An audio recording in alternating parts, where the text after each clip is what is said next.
nosso querido Marcelo das Minas Gerais, né? E as Minas Gerais nos deu muitas figuras assim importantes no contexto do movimento espírita, né? E, em particular, da área mediúnica.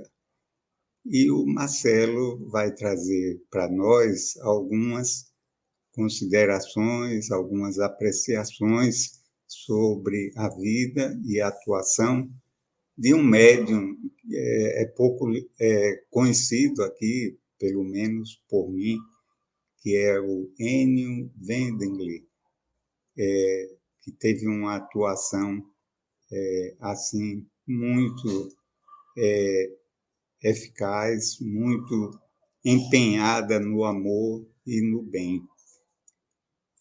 Marcelo, eu gostaria de começar lhe fazendo uma pergunta para a gente trazer aqui um esclarecimento para os nossos ouvintes. No meio espírita, a gente utiliza muito a expressão mediunidade com Jesus, né?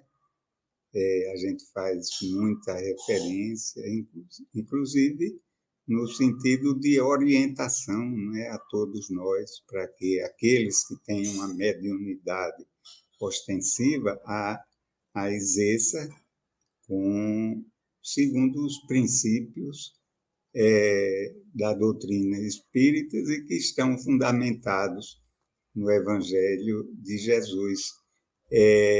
Como você poderia nos esclarecer acerca dessa expressão, Marcelo? É uma ótima pergunta, né? Porque nos dá a oportunidade de falar a respeito de mediunidade e de mediunismo. Porque mediunidade é a faculdade mediúnica que é inerente ao ser humano, que todos nós temos algum rudimento dessa faculdade e algumas pessoas que têm isso com efeitos patentes, como diz o Kardec, né, com ostensividade. Então esses são chamados de médiuns, mas todos nós temos o rudimento da faculdade mediúnica. Mas o vocabulário espírita, ele traz o termo mediunismo. E isso significa o uso que se faz da faculdade mediúnica. Então, mediunismo, na verdade, é muito mais importante do que mediunidade. Porque mediunidade é como se fosse um instrumento, digamos, uma faca, que nós podemos usar para ferir alguém ou para curar alguém fazendo uma cirurgia, não é? Ou alguma coisa de utilidade mais genérica. Então, o mediunismo, ele vai dizer se o médium está trabalhando o seu recurso mediúnico com utilidade para o bem da humanidade, e a isso nós chamamos de mediunidade com Jesus. É a mediunidade praticada de acordo com o cristianismo, em prol do semelhante, da caridade, com o sacrifício pessoal do médium, em vez de ser com a exacerbação da personalidade, da vaidade do médium. Então, dentro do princípio mediunidade com Jesus, nós queremos, inclusive, aproveitar, antes de iniciarmos a entrevista, para agradecer de coração à Rádio Brasil Espírita ter aberto esse espaço para que a gente pudesse levar ao conhecimento, especialmente dos irmãos do Nordeste do Brasil, a figura de Enio Wendling, ou Enio Wendling, como é chamado também, né, a nossa forma de aportuguesar um sobrenome em alemão, porque ele foi realmente uma pessoa que foi muito importante aqui no nosso meio, em Belo Horizonte, em Minas Gerais, pelo que ele produziu com a sua mediunidade e pelo legado que ele deixou como criatura humana. Então é sobre isso que nós gostaríamos de falar hoje. Ótimo, Marcelo. Marcelo, nós sabemos que o tema mediunidade, ele é amplo e profundo, né? Muito amplo. E nós tratamos relativa pouco, não é? Assim, pelo menos aqui no nosso programa, pela complexidade do assunto. Então, hoje é uma oportunidade que a gente tem de conhecer um pouquinho sobre a mediunidade, um pouquinho, não é? Digamos assim, uma amostra grátis, né? Sobre a mediunidade, já que para facilitar a nossa comunicação, vamos chamá-lo simplesmente de Enio, já que o Enio ele era dotado de uma gama de tipos de mediunidade, né? Então, vamos adiante. Marcelo, como foi a infância do Enio, do senhor Enio? Vamos falar sim sobre a infância dele, mas antecipar que no campo mediúnico, depois que ele alcançou, né, a maturidade e a boa prática da mediunidade com Jesus, foi ficando evidente que o Enio ele era portador de inúmeros atributos mediúnicos, como clarividência, audiência, premonição, efeitos físicos, que depois nós vamos explicar, psicofonia, psicografia, sonambulismo e até bicorporeidade. Nós temos registro de fenômeno através dele. Então ele foi um médium em termos de possibilidades, de recursos mediúnicos, muito completo. Mas a nossa intenção não é exaltar esse super médium com seus dons, mas falar justamente a respeito de como ele tratou a mediunidade como uma coisa santa, uma coisa sagrada, e como ele dedicou e sacrificou a sua vida em função dela. Então tudo começou com o nascimento dele em São Bernardo do Campo. Ele era paulista, nasceu em 1925, mas a família mudou para Belo Horizonte em 1933, quando ele já tinha 8 anos de idade. Na verdade, ele foi o 7º entre 13 filhos, e seus pais, né, o pai Nicolau era neto de alemães, foi funcionário da Light Rio, antiga concessionária de energia elétrica, e também da Estrada de Ferro Central do Brasil. Por isso, o pai ficava morando aqui e acolá, mudava muito de residência, de cidade, e foi parar em Belo Horizonte. E a mãe, Dona Maria, era uma dona de casa, dedicada, né? E o Enio, é interessante, né? A gente vê o Enio hoje já, a figura dele, né? Que, aliás, agora segunda-feira, dia 17 de janeiro de 2022, completou-se 6 anos da sua desencarnação. Mas o Enio foi um menino peralta, um menino questionador, um menino aqueles meninos que gostam de brigar, de fazer bagunça, né, quebrador de vidraça, vamos dizer assim, né, envolvendo os irmãos, tinha muitos irmãos nessas confusões dele. Mas aos 12 anos de idade, em 1937, ele começou a apresentar, através dessa criança, Enio, fenômenos mediúnicos conhecidos como efeitos físicos. O que é o fenômeno de efeito físico? O efeito físico é aquele fenômeno que qualquer pessoa percebe, você não precisa ser médium. É um barulho, um ruído, um objeto que materializa, um efeito de luz. Então isso é o efeito físico, e através do Enio aconteceram esses fenômenos numa família que era católica, a família dele, pai, mãe, 13 filhos, sem compreender o que estava havendo dentro de casa, com roupas voando de armário, com ele e os irmãos dormindo, e os espíritos andando pela casa e fazendo barulho de pés caminhando, coisas assim muito para para eles era aterrorizante, porque ninguém sabia explicar o que estava acontecendo, né? Então, por exemplo, tinha uma cristaleira na copa, de repente um pedaço do muro lá de entrada da casa, um pedaço de tijolo com cimento, aparecia dentro da cristaleira, né? Com aquele barulho de alguma coisa caiu e aparecia o objeto lá dentro sem ter quebrado nada. E assim os fenômenos foram se acumulando. O Enio pequeno ainda, ele de repente tem um caso que ele começa a chorar porque ele estava vendo uma menina. E ele fala o nome dessa menina. E aí a tia dele, que estava visitando a casa, ela se aproxima e falou: eu estava agora orando pela minha irmã que morreu quando era criança, a Ana Luísa. Então o Enio estava vendo esse espírito da criança sem entender, porque ele era apenas uma criança que estava lidando com a mediunidade, aquela mediunidade que chama as pessoas, chama a atenção das pessoas, né? Veio ali mesmo para, digamos assim, perturbar o sossego da família e trazer, né, o fenômeno à atenção de todos, né? Então, assim que a coisa mais ou menos começou nesse período da infância do Enio. Isso ele tinha aproximadamente que idade? 8 anos? 12 anos, em 1937. 12? Os fenômenos,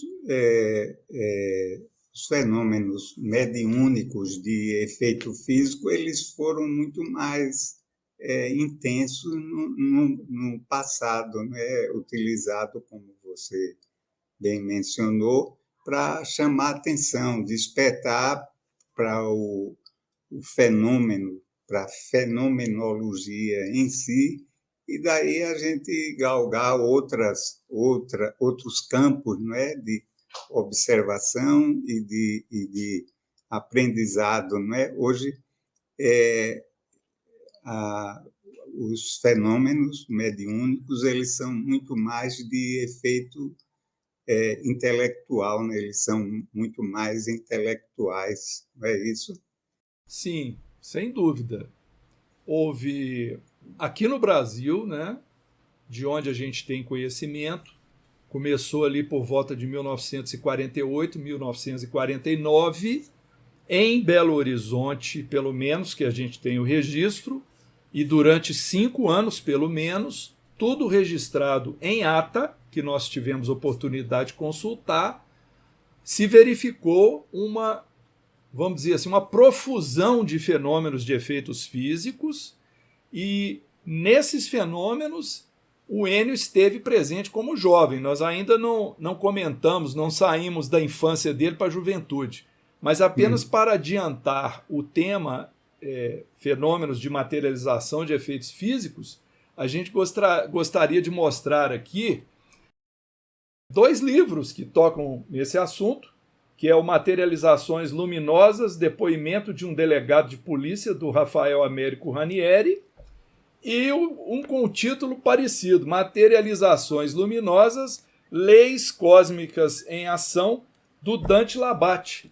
Todos esses 2 senhores estiveram presentes nas reuniões de efeitos físicos ou reuniões de materialização dos anos 1950, na casa do senhor Jair Soares. Então, a mediunidade, ela tem assim essas características de, às vezes, simplicidade, né? Uma simples intuição, um sonho onde a gente tem um desdobramento, encontra com alguém, dá um recado para a gente volta para o corpo e lembra. Isso é uma mediunidade chamada onírica. Então vem o campo intuitivo e tem também as nuances mediúnicas mais complexas, como vidência, audiência, ver o espírito, ouvir o espírito, sentir na pele, né, o contato do espírito. Tudo isso é possível, mas o fenômeno de efeitos físicos prescinde, né, ele exige um médium de efeitos físicos, um médium que doa o ectoplasma para que seja possível o espírito, manuseando o ectoplasma, produzir o fenômeno auditivo ou visual. Então, por enquanto, vamos ficar aí, né? É, Vamos parar a explicação por aqui. certo, legal. Em que época, em que época e como o Enio se aproximou e passou a integrar o movimento espírita? Bom, com esses fenômenos, né, que estavam acontecendo, chegou um determinado momento, aquilo incomodando muito a família dele, imagina, né, 1937, todo aquele peso do catolicismo que era muito forte nesse início do espiritismo no Brasil, digamos assim, né? Mas houve um parente na verdade, um tio da mãe do Enio, que, tendo ficado sabendo que o menino estava causando todo aquele rebuliço, recomendou que ele fosse levado a uma casa espírita chamada Centro Oriente, que ainda é uma casa espírita tradicional de Belo Horizonte, só que ela passou a adotar, né, o nome Grupo Sheila, Grupo Fraternidade Espírita Irmã Sheila, mas era o Centro Oriente. Então, nessa época, que foi em 1937, a Maria Wendling, né, a mãe do Enio, levou o Enio, pegou pela mão o Enio, mais dois irmãos, e rumou com ele lá para o Centro Espírita Oriente. E aí a coisa aconteceu assim, foi uma história muito interessante, porque a mãe dele, que era católica, a primeira vez que levou o Enio na casa espírita, e o Enio se assentou num banco com os irmãos fazendo bagunça, e ele conta isso, né? Como que ele queria ficar fazendo, era bagunça, né? A idade, né? A mãe mediunizou no meio do auditório, foi lá na frente, recebeu o espírito lá, recebeu o mentor da casa, deu psicofonia. Você imagina, é uma coisa que hoje em dia a gente acharia absurdo, né? Você deixar uma pessoa que vem à casa espírita pela primeira vez passar a fazer isso. Mas isso trouxe justamente a família para a casa espírita, né? A família do Enio, e a partir daí ele começou a frequentar com mais regularidade, levado pela mãe, mas ele foi adentrando a adolescência, né?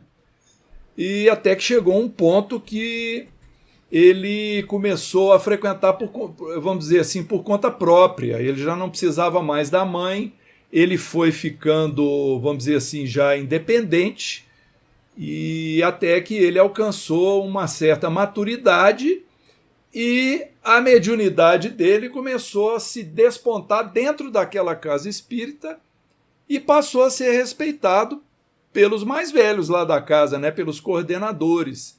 Então foi assim que o Enio adentrou o espiritismo. Agora, em 1940, com 15 anos, ele teve de lutar contra um mal muito difícil para ele, que foi a tuberculose. O Enio teve duas doenças assim que foram muito significativas na vida dele, a tuberculose, por muitos anos, e o vitiligo, que também é uma doença que provoca uma certa humilhação para a pessoa, porque ela vai manchando, né, a pele da pessoa. E a tuberculose, depois de 3 anos que ela estava se manifestando, ela foi curada dentro do quarto do Enio pelo espírito Floriano, que hoje atua na nossa casa de Glacos aqui. Ele materializou o doutor Floriano e aplicou uma injeção no Enio lá materializado, e o Enio acabou a tuberculose dele de um dia para o outro. Então o Enio passou por experiências assim de fenômenos de materialização. Naturalmente, né, essa cura que ele teve foi já em função do que ele estava sendo preparado para produzir ao longo da sua vida, né? Então foi assim que ele caminhou os seus primeiros passos na casa espírita. Marcelo, teve um espírito que teve um papel assim muito dinâmico nas atividades mediúnicas do Enio, né, que foi o Glaucus. Você poderia trazer informações sobre ele, esse espírito, o seu passado e tal, e como foi a interação dele com o Enio, nessa reencarnação do Enio, do senhor Enio. Pois é, o Glacos, naturalmente, é um espírito que já estava na tarefa espírita, ele já era trabalhador, mas ele não estava revelado. Ninguém conhecia o Glacos. O nome dele, na verdade, é Glacus, que é o nome romano, Glacus Flaminius é o nome dele. Então, no dia 18 de setembro de 1944, justamente no ano seguinte que o Enio obteve a cura do vitiligo, ele estava lá com seus 19 anos de idade, o Glacus materializou-se no seu quarto, um dormitório do Enio. O Enio dormia nesse quarto, estava junto com o Enio um dos seus irmãos, o Werley. O Enio disse que de repente veio chegando aquela luz intensa caminhando para dentro do quarto. Não foi uma vidência mediúnica, foi uma materialização mesmo, porque o irmão dele, o Werley, viu a luz. Depois, lá no final da história toda, o Werley pergunta para ele: o que foi isso que eu vi uma luz aqui? E realmente o que aconteceu? O Glacos se apresentou para o Enio e explicou para o Enio que ele tinha sido um médico formado em Corinto, no Peloponeso, na Grécia, e que havia praticado a medicina em Roma nos anos 70 depois de Cristo. Então o que aconteceu? O Enio ficou sabendo por essa revelação que ele tinha convivido com esse espírito Glacos lá naquela época. Só que naquela época, o que aconteceu? O Glacos era um médico dedicado ao cristianismo.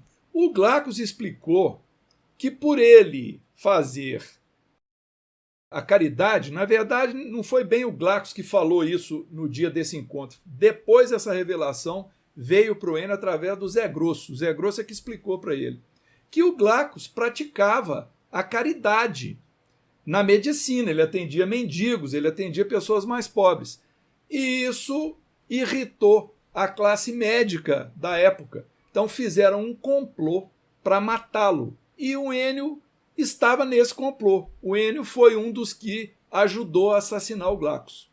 Então esse retorno do Glacos ao encontro com o Enio na casa dele em 1944 foi justamente para o Glacos convidá-lo a trabalharem juntos para dar a oportunidade ao Enio de resgatar, né, o crime que ele havia cometido outrora, lá em Roma, lá nos anos 70. E assim foi, né? Começou a bela, vamos dizer assim, a bela dupla, né? A bela união entre os dois, o trabalho conjunto. E o Enio foi o médium receitista do Dr. Glacos por dezenas de anos, praticando isso tanto no Centro Oriente, no Grupo Sheila, como depois na nossa casa, a Casa de Glacos.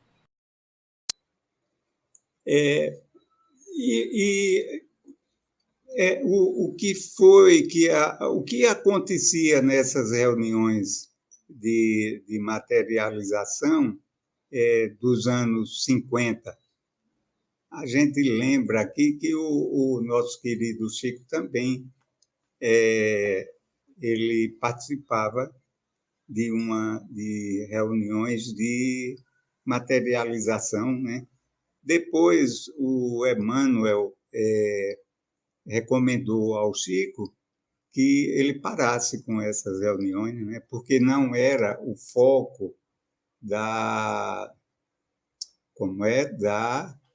mediunidade, da missão dele, né? E esse tipo de mediunidade ele absorve muita energia do médium, né? Muitos fluidos. Então o Chico parou, se dedicando mais a essa atividade que a gente já conhece, isso da mesmo. psicografia. Foi isso mesmo. O Chico não tinha esse foco, esse objetivo. Então eles fizeram lá, vamos dizer assim, tentaram fazer um laboratório com o Chico, com a doação de ectoplasma do Chico, mas isso o Emmanuel pediu para interromper, senão ele ia perder, né, o foco e a energia dele que ele precisava para a psicografia. No caso das reuniões de materialização de Belo Horizonte, o que aconteceu? O senhor Jair Soares, ele era um dos dirigentes do Centro-Oriente. Naquela época não havia ainda a estrutura que nós temos hoje de práticas mediúnicas feitas na instituição espírita, com toda a organização, com todo o zelo, né? Não pode ser aberto ao público em geral, as pessoas são categorizadas ali, quem vai fazer tal ou tal papel, reunião em ambiente seguro, né? Na casa espírita, mas naquela época se fazia muita experiência. E o Jair Soares, ele abriu na residência dele espaço para a realização dessas reuniões de materialização. E o Enio foi chamado logo cedo, com 19, foi em 1945, ele tinha praticamente 20 anos. O Enio entrou para lá como sendo um médium, vamos dizer assim, em aprendizado. Mas pela casa do Jair Soares passou também o Peixotinho, aquele médium de produção ectoplasmática impressionante lá do Rio de Janeiro, do Grupo Espírita André Luiz, e o Fábio Machado, que também era um médium de Belo Horizonte, que através dele aconteciam fenômenos impressionantes. Então, nessas reuniões, eu diria que o principal que essas reuniões trouxeram, no começo, elas eram mesmo para chamar a atenção. Então, eram fenômenos. Espíritos se materializavam, havia transporte de objetos. O que é o transporte de objetos? Você pega, por exemplo, uma pedra que está ali no meio da rua do lado de fora, ela é desmaterializada lá onde ela está e materializada dentro da reunião. Os espíritos faziam experiência com parafina fervente. Eles enfiavam a mão do espírito, né, o perispírito, enfiava a mão ali naquela parafina, depois tirava a mão, a parafina quente ficava com o formato da mão e o espírito desmaterializava a mão, ficava a luva oca por dentro, com o punho fechado. Então, houve uma série de fenômenos assim, espíritos materializavam, dançavam, sapateavam. A irmã Sheila tem uma das coisas mais belas que aconteceu, foi justamente a primeira passagem do Peixotinho nessa reunião de materialização na casa do Jair. Talvez foi assim que tudo começou, que a irmã Sheila pediu ao Peixotinho para poder comunicar ao senhor Jair que eles queriam pernoitar lá e fazer uma reunião, porque eles estavam a caminho para ver o Chico em Pedro Leopoldo. Aí resolveram fazer pousada na casa do Jair. E lá eles fizeram, através da irmã Sheila materializada, o tratamento da irmã Ló, que era a esposa do Jair. Ela estava com um câncer generalizado na região do abdômen, já estava desenganada pelos médicos.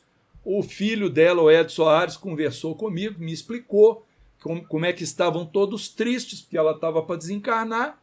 E aí, através da irmã Sheila, a irmã Ló, né, a dona Elvira Soares, foi curada. Só morreu 22 anos depois e do coração, não foi mais por causa do câncer.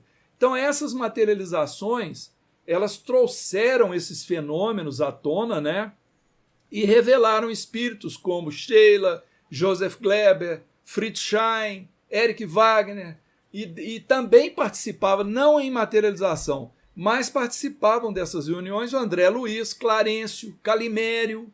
Então, muitos espíritos Palminha, José Grosso, participavam às vezes na psicofonia ou na escrita direta.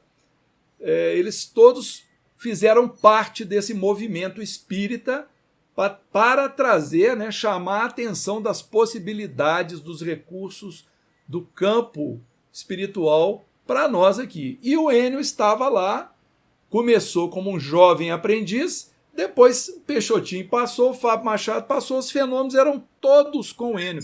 Inclusive o Ranieri tem um livro que descreve a materialização do Allan Kardec, do espírito Allan Kardec, através do Enio, por intermédio do Enio, numa dessas reuniões. Houve a materialização do espírito Allan Kardec. Kardec. Que ótimo.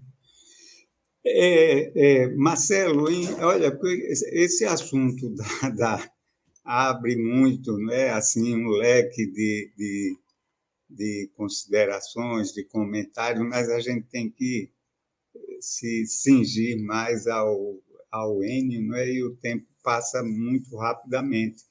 Houve um movimento lá em Minas, né, é o movimento da fraternidade, né, e qual foi a atuação do Enio nesse movimento e a importância, qual era o objetivo do movimento da fraternidade? Eu vou falar brevemente sobre isso, Certo. porque é o seguinte, esse movimento da fraternidade, ele foi direcionado pelos espíritos. Lá nas reuniões de materialização, os espíritos começaram a orientar o senhor Jair e a coordenação da casa para criar grupos de fraternidade, eram chamados grupos de fraternidade, casas espíritas. Então, dezenas de casas espíritas foram instaladas, né, foram criadas, fundadas no interior mineiro, às vezes fora de Minas Gerais, por orientação dos espíritos, com participação de irmãos e irmãs de outras cidades, em contato lá com o grupo Sheila, e o Enio participava como médium de materialização, né, médium de efeitos físicos, porque o senhor Jair, muitas vezes, ele levava as reuniões de materialização para o interior mineiro. Então você imagina, você está no interior, você fica sabendo que lá na capital está havendo reunião com materialização de espíritos. Aí vem um grupo de lá fazer a reunião aqui na nossa cidade. Aí isso caminhou dessa forma por muitos anos, abrindo núcleos aqui e ali, né? E foi assim que o Enio participou. Ele participou como médium integrante dessas reuniões, visando a propagação e a divulgação da doutrina espírita. E eu diria até que ele confessou que muitas vezes ele não queria viajar, porque ele tinha que trabalhar, ele tinha a vida dele pessoal, ele tinha família, ele tinha o ganha-pão dele. E eles arrastavam ele para a estrada fora, lá ia ele fim de semana fazer psicografia, participar de reunião de materialização para poder ajudar esse movimento da fraternidade. Normalmente as pessoas, ao conhecerem assim a vida de alguns médios, pelo menos superficialmente, né, e está começando no espiritismo e se empolga e gostaria de ser médium, né, sem saber exatamente o que isso significa, né, o nível de responsabilidade, de trabalho, de renúncia, né, muitas vezes de saúde até precária, que é muito comum, aliás, não só em relação aos médicos, mas a essas pessoas que trabalham no campo do amor, né? Normalmente têm uma saúde assim comprometida, muitas vezes até fruto também do trabalho em excesso, né? Então, a mediunidade, isso sem contar o que o médium deve sentir, porque ele é uma pessoa que foge dos padrões habituais nossos, né? Deve ter uma convivência ali mais próxima, mais íntima com os espíritos, né? E isso, de alguma forma, deve criar alguns desconfortos, né? Porque não são só os espíritos evoluídos que se achegam, mas muitas vezes também outros que têm um propósito de destruição, né, de atrapalhar, e até pelo próprio comprometimento do médico, do médium. O médium não é um anjo, não é? São figuras como nós, que vêm com essa missão, mas que traz consigo também os seus compromissos do passado, não é verdade? Você poderia mencionar assim, alguns casos interessantes de ação mediúnica do Enio, e que ele tenha participado assim diretamente? Posso. Se você me permitir, eu gostaria antes de falar, assim como nós falamos a respeito do Enio no movimento da fraternidade, é Ah, importante também dizer que o Enio, depois de estar no Grupo Sheila desde 1937, criança, até 1976, ele houve por bem sair do Grupo Sheila e fundou a Fraternidade Espírita Irmão Glaucus. Ele e um outro senhor que o convidou, porque ele sentia, né, pela intuição, que precisava expandir o trabalho. E muitas pessoas saíram desse grupo, que era muito importante, ainda é aqui em Belo Horizonte, para poder abrir outras frentes de trabalho, né? E o Enio foi esse caso.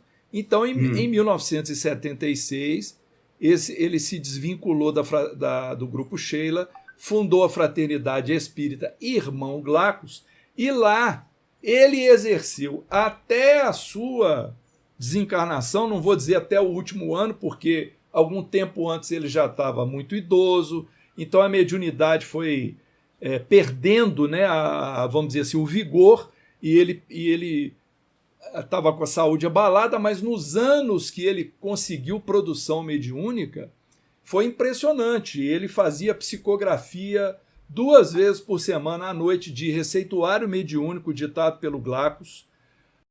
2 vezes por semana o Enio fazia uma coisa que era muito atraente para o público, que eram os relatos espirituais. A hora que terminava a reunião pública presencial, naturalmente, o Enio contava o que aconteceu com o espírito dele no campo espiritual. Então, geralmente, ele falava assim: enquanto eu estava aqui, o meu corpo, né, vamos dizer, estava aqui na psicografia, o irmão, quer dizer, o Glaucus estava lá psicografando, o irmão Calimério me levou até a sala número 6 ou até a sala número 9 do campo espiritual da nossa casa. Aí vinham relatos maravilhosos de cura, de presença de irmãos que tinham passado pela casa ou que tinha a ver com o movimento espírita, percepções de coisas evoluídas do campo espiritual. Então, tudo isso fez do Enio uma pessoa muito querida, porque ele atendia todas as pessoas, ele era um trabalhador muito dedicado. Eu, particularmente, porque havia as reuniões de efeitos físicos com materialização lá na casa do Sr. Jair na década de 50, mas no Glaucus, na nossa casa, havia também reunião de efeito físico, só que não era reunião chamada luminosa, era efeitos semiluminosos, eram efeitos menos potentes, vamos dizer assim. Mas havia escrita direta, voz direta. Eu participei de várias, onde a gente ouvia a voz do espírito sem o espírito estar materializado, comunicação do Palminha, do Zé Grosso, tratamento do irmão Fritz Schein. E uma vez, estando presente a uma dessas reuniões, eu quero aproveitar para deixar isso aqui registrado, foi no dia 24 de junho de 2000, o espírito, se não me engano, foi o Zé Grosso, ele deu uma comunicação por voz direta, dizendo o seguinte, que o Enio completava naquela data 907 reuniões em que ele estava presente de efeitos físicos, nas quais ele atuou 36 vezes como médium vibracional e 871 vezes como médium de efeitos físicos, desde o início da sua participação lá na casa do Jair Soares. O que a gente deduz disso aí? Que tudo que a gente produz de tarefa fica registrado no campo espiritual. O Enio não foi o privilegiado que fizeram, né, a ficha, o prontuário dele, não. Isso é feito com todo o trabalhador espírita. E aí, dito isso, eu vou responder a sua pergunta. Casos interessantes da ação mediúnica do Enio. Ora, o Enio teve um caso, vou contar assim, são casos curiosos, porque é recheado de fenômenos, né? Mas, como curiosidade, por 2 vezes, através da intuição dele, ele ajudou a polícia a localizar corpos de pessoas que tinham morrido e estavam desaparecidos. Um deles foi o irmão dele, Weston, que desencarnou ali com 25 anos de idade, o Weston, né? Eu não estou me lembrando aqui que ano que foi, mas o Enio era muito jovem ainda e não está, ele teve um acidente na Lagoa da Pampulha, aqui em Belo Horizonte, e o corpo dele estava sumido. O Enio falou para os policiais: você vai encontrar ele naquela curva ali, ó. E a mesma coisa com a esposa do Rafael Américo Ranieri, a dona Arlete. No caso dela foi suicídio. Também não se encontrava a esposa do... O próprio Ranieri ligou para o Enio, pediu ajuda, e o Enio, pela intuição, deu a dica onde que estava localizado o corpo dela. Existe um caso também que nós descrevemos no livro, né? Se der tempo a gente fala um pouquinho do nosso livro, sobre a cura de um menino paralítico que aconteceu espontaneamente. É um caso, vamos dizer assim, de uso de fluidos do Enio involuntário. Ele encontrou com uma criança entrando na casa espírita, né, na Fraternidade Espírita Irmão Glacos, um menino paralítico em cadeira de roda. O Enio pôs a mão no menino, bateu um papo com o menino. A hora que o Enio virou, o menino levantou, saiu andando. Então foi um caso de cura involuntária, ou seja, me lembra aquele caso da hemorroísta, né, que tocou na veste de Jesus e o fluido veio e curou a senhora lá, a mulher, né? Então esse foi um outro caso interessante que a gente narra. E falando só mais um, para a gente não estender muito, eu diria que um dos casos bonitos também foi de uma colega nossa que não conseguia ter filhos, havia feito todo tipo de tratamento, e numa das reuniões de efeitos físicos lá da nossa casa do Glacos, ela perguntou se poderia haver autorização para ela ter filhos. Então, nessa reunião, que foi promovida através da mediunidade do Enio, né, o irmão Glacos trabalhou ali o ventre dela. Ela disse que sentiu alguma coisa sendo mexida ali no abdômen dela, e depois dela já ter sido desenganada pela medicina para ter filho, passou um mês depois ela estava grávida, já estava sendo detetada como grávida. Então, graças à mediunidade do Enio, isso também houve essa possibilidade. Mas nós falamos de todos esses fenômenos, né, Leones? É para chamar a atenção do médium dedicado, né? E a gente gostaria de falar um pouco também, ainda se der tempo, sobre os últimos anos da vida do Enio. Certo.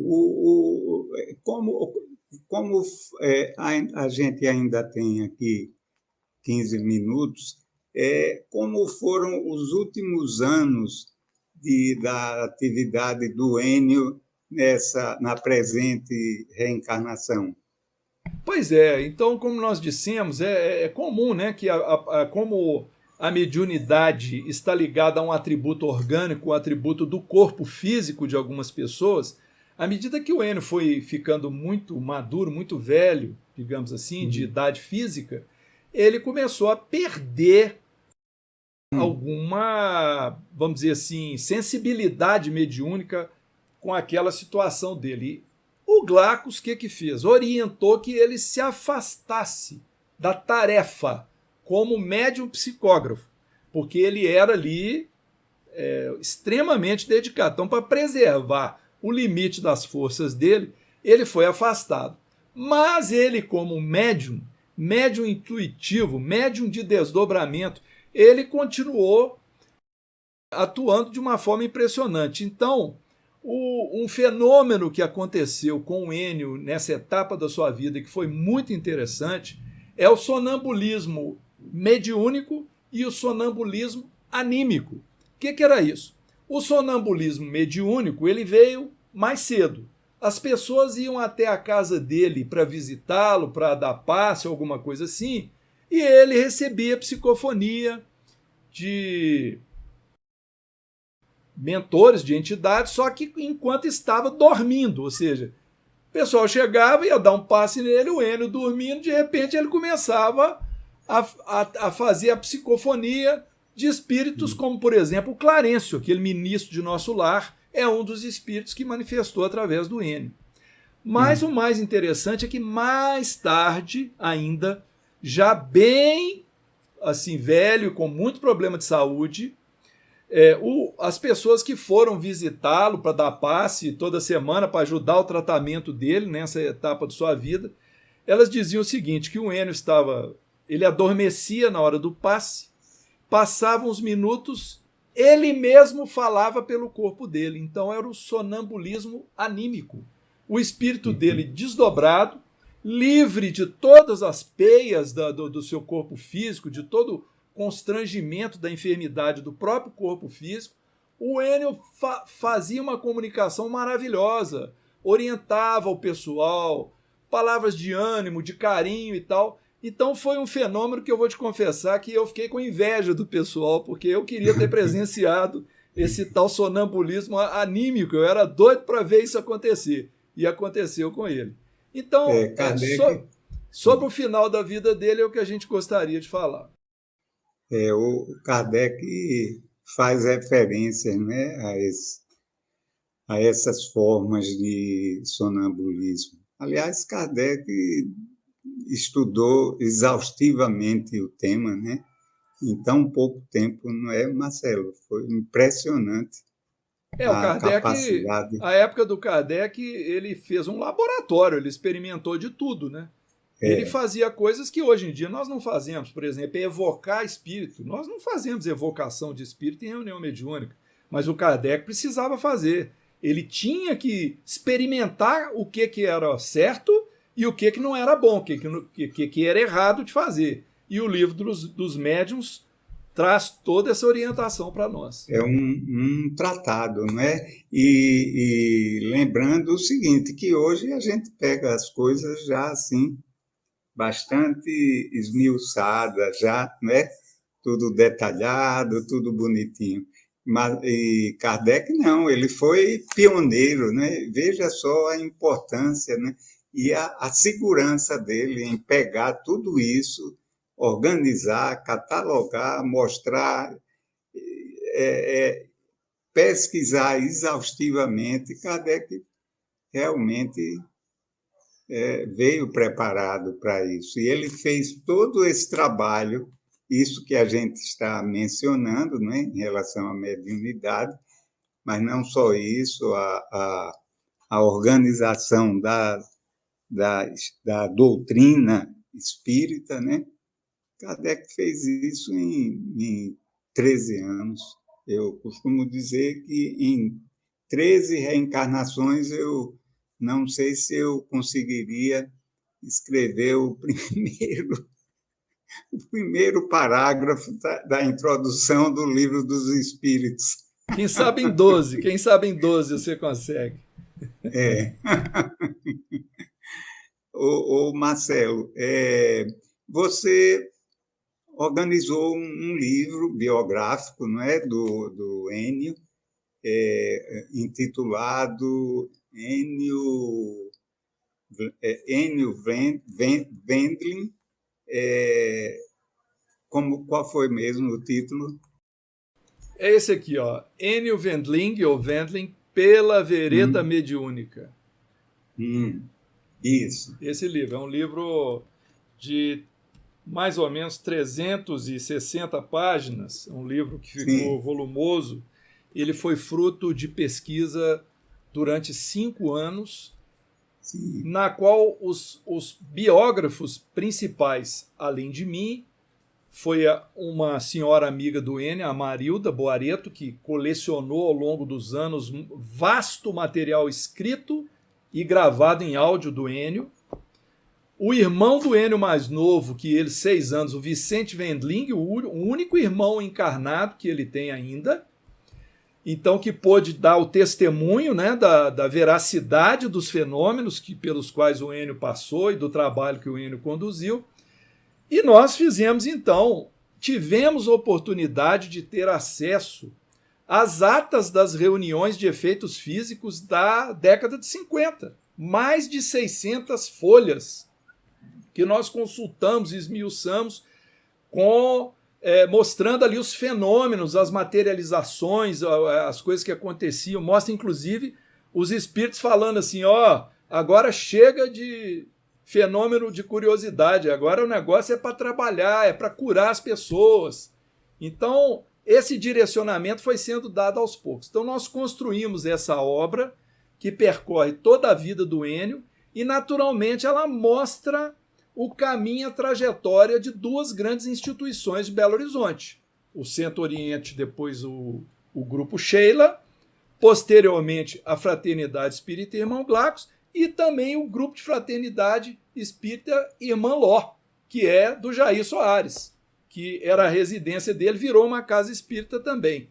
Então essas instituições foram todas mencionadas aqui, mas nós entendemos que esse livro, o principal dele é mostrar aquilo que você falou aí, o sacrifício do médium em prol do cristianismo, o sacrifício do médium em prol da divulgação da fé através dos fenômenos que ele era intermediário, como que ele sacrificou vida familiar, saúde do seu próprio corpo, sacrificou divertimentos, tirou férias uma vez.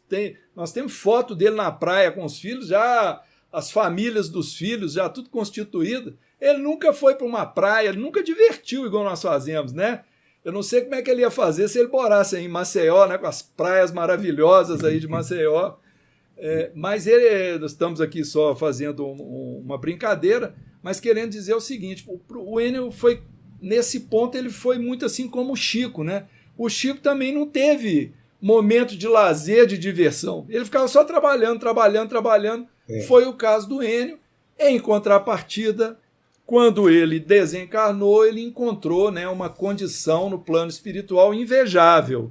Inclusive, ele foi tratado pelo espírito, se não me engano, o Eric Wagner, o considerou completista. O que é o completista? Completista é o espírito que durante a encarnação ele cumpre tudo o que estava previsto para ele naquela encarnação, ele consegue cumprir. Então o Enio foi um completista. Então é isso aí. O livro está na editora Educere, se me permitir divulgar, editora Educere, com C, um C, né? editoraeducere.com.br. Vocês encontram o livro lá. Posteriormente, daqui a algum tempo, ele vai estar disponível também no meio digital na Amazon, está sendo providenciado, mas tem gente que gosta do livro no papel ali, para rabiscar, para marcar, né? Então, é uma obra que toda a produção dessa obra, toda a venda é doada para essas casas aí.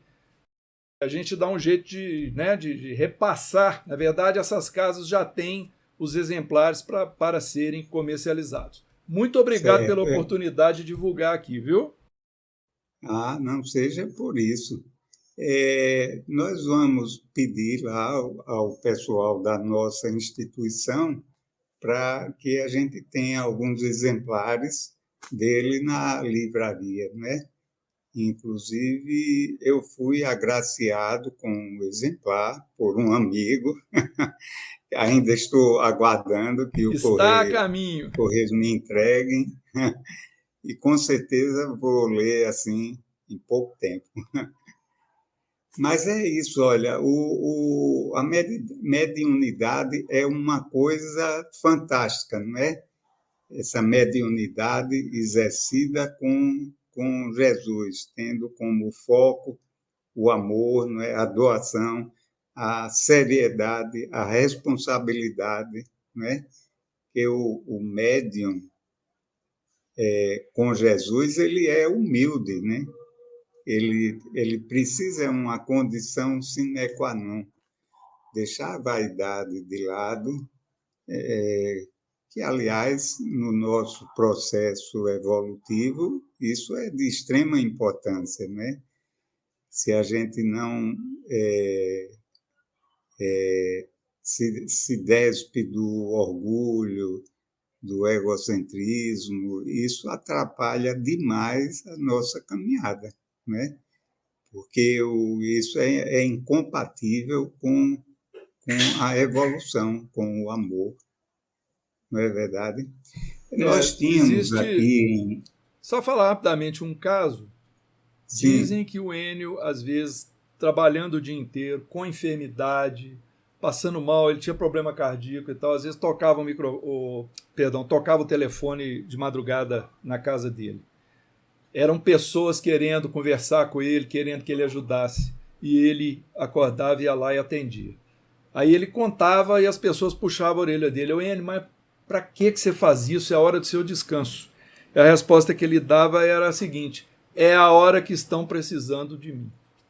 Então ele ia lá e fazia, vamos dizer assim, às custas do descanso, da saúde dele, ele não deixava de atender as pessoas que o procuravam. É, é, o Divaldo narra que ele tinha uma certa amizade com a irmã Dulce. A irmã Dulce tinha uma deficiência pulmonar muito grande e ela passava a noite dando assistência aos enfermos, né? E o Divaldo, presenciando aquilo, ofereceu uma cadeira, uma poltrona mais confortável, onde ela pudesse ali repousar um pouco. Passado algum tempo, o Divaldo volta lá e encontra a cadeira do mesmo jeito, eu acho que até na embalagem que foi entregue.